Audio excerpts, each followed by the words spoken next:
Will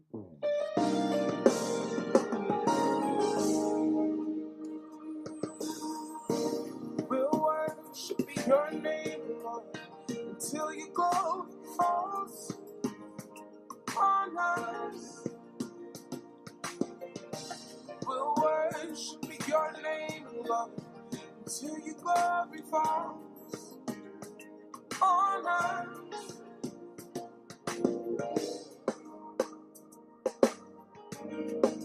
Hello. Welcome to Can I Get a Word, the podcast. Welcome to Can I Get a Word, the podcast. I am your host, Minister Darrell Williams. Thank you, audience, for that gracious round of applause. Now, I'd like to give you, the audience, the faithful listeners of Can I Get a Word, the podcast, a warm Can I Get a Word podcast welcome.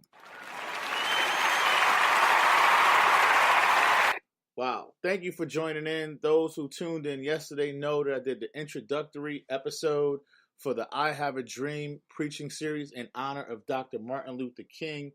I'm blessed on today. I have Pastor Darrell Tailor from the Fairfield Baptist Church.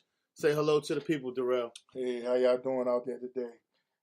Thankful to be here. Thankful for the opportunity to share with Minister Duran and the Can I Get a Word audience.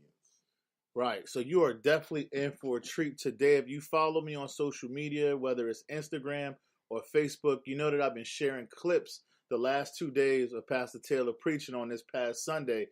They had Family and Friends Day at Fairfield Baptist Church. Now, we down here in Richmond, Virginia, and I want to tell you, it was cold outside.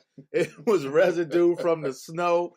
But if you was on 1500 Mechanicsville Turnpike on Sunday, it was cold outside, but it was warm in the sanctuary. Yeah, it was. When I woke up Sunday morning, it was -3. I don't remember the last time it was -3 in Richmond, but we had one time we got here, we had it hot. But I'm telling you, if you was in the sanctuary, I mean, the Spirit of the Lord was just so warm. People were friendly. They had smiles on their faces. It was just colorful and beautiful in the sanctuary. And it was interesting and awesome just to see how God still moves in the midst of the cold. Now, if you follow Can I Get a Word Ministries, you know that our motto is no matter who you are or where you are, everyone needs a word of encouragement. The background for Can I Get a Word is the Bible states in the gospel according to John 1:1, in the beginning was the Word, and the Word was with God, and the Word was God. I believe that everything revolves around words. Words are important. Words are transformational. Words can make a difference in people and in our world today. So with that being said, I got Darrell on the podcast today.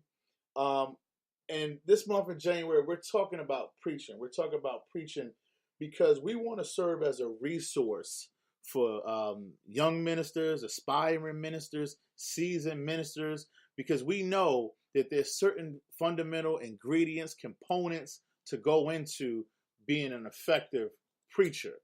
And I thought, why not have somebody as seasoned as Pastor Tailor on the show?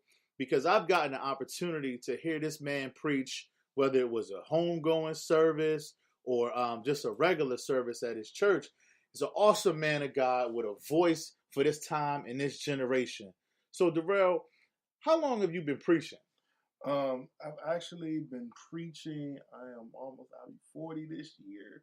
So I have been preaching for about 18, 19 years.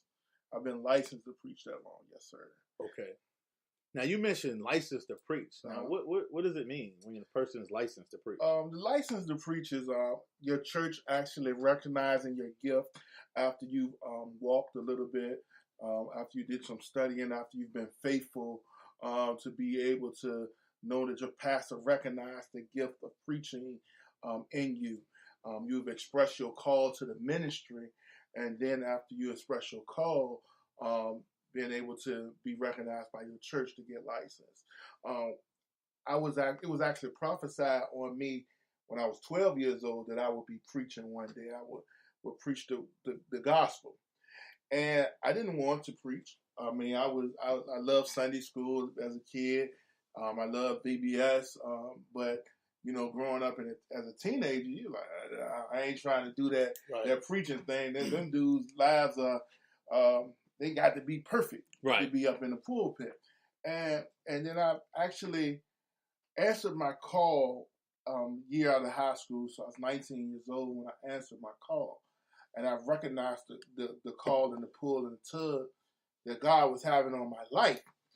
But my pastor, who was actually my uncle at the time, he was like, go sleep on it. Mm. And it stunned me because I'm like, yo, I'm excited, I'm ready to do this. And he was like, you'll know when the time hits you. Right. When it really hits you.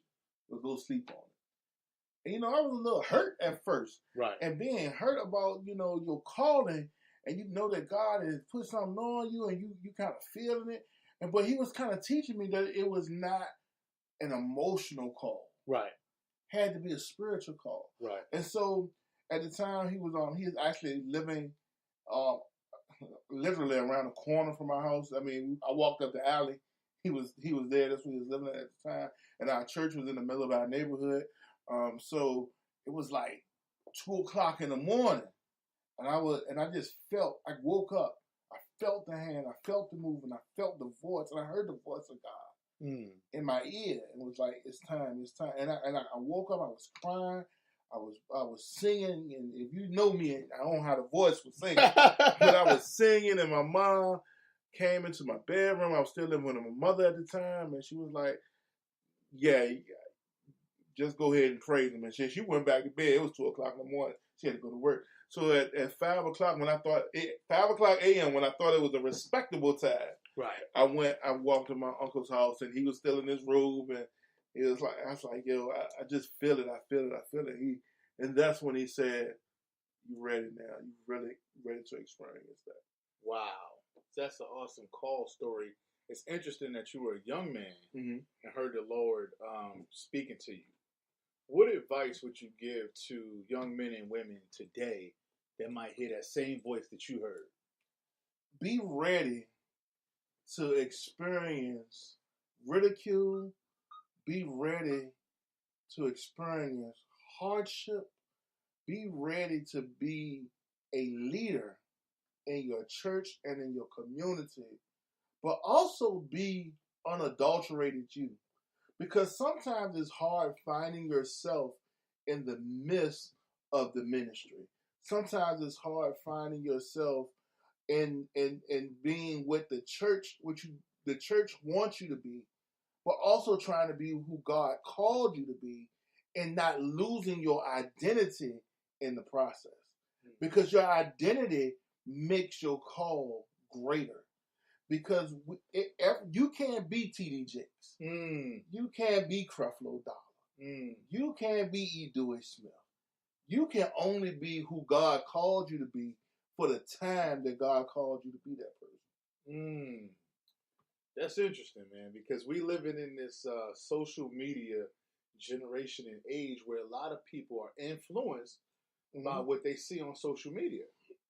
Yeah, it's interesting because, I came up in a time, the internet was just coming of age.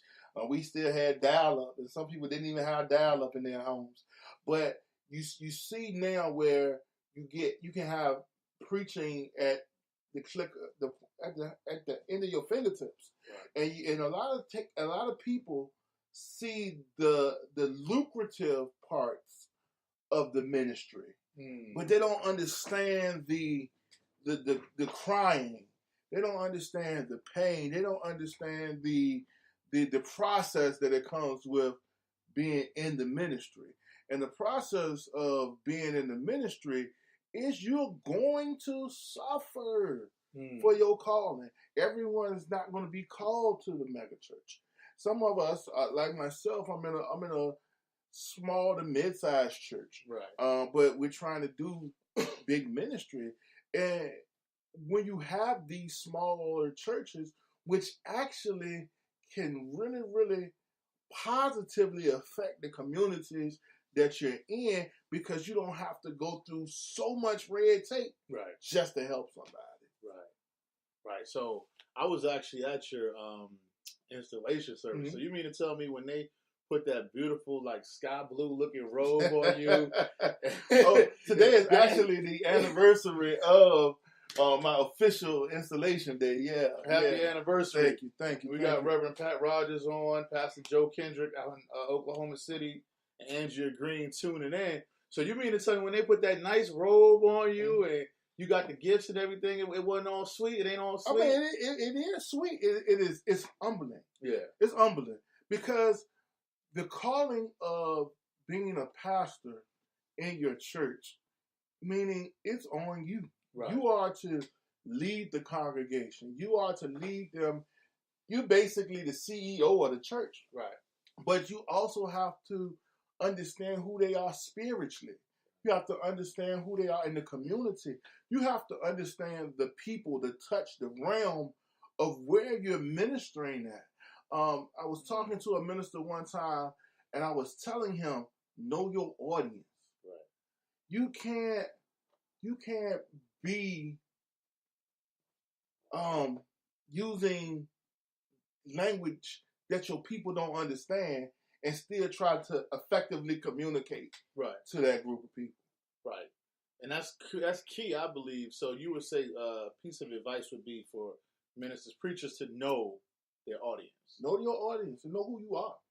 Have you ever been in a situation where you didn't know your audience? Kind of, sort of. Yeah.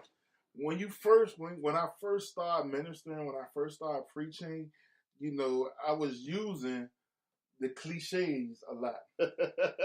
I mean, because right? You sometimes you want to be able to know that you're connecting with people, right? And if you look at enough preaching, if you've been in church long enough, right, you know the key words. Yeah, you do. Ain't he all right? Right. Can I get an amen? Won't he do it? Won't he do it?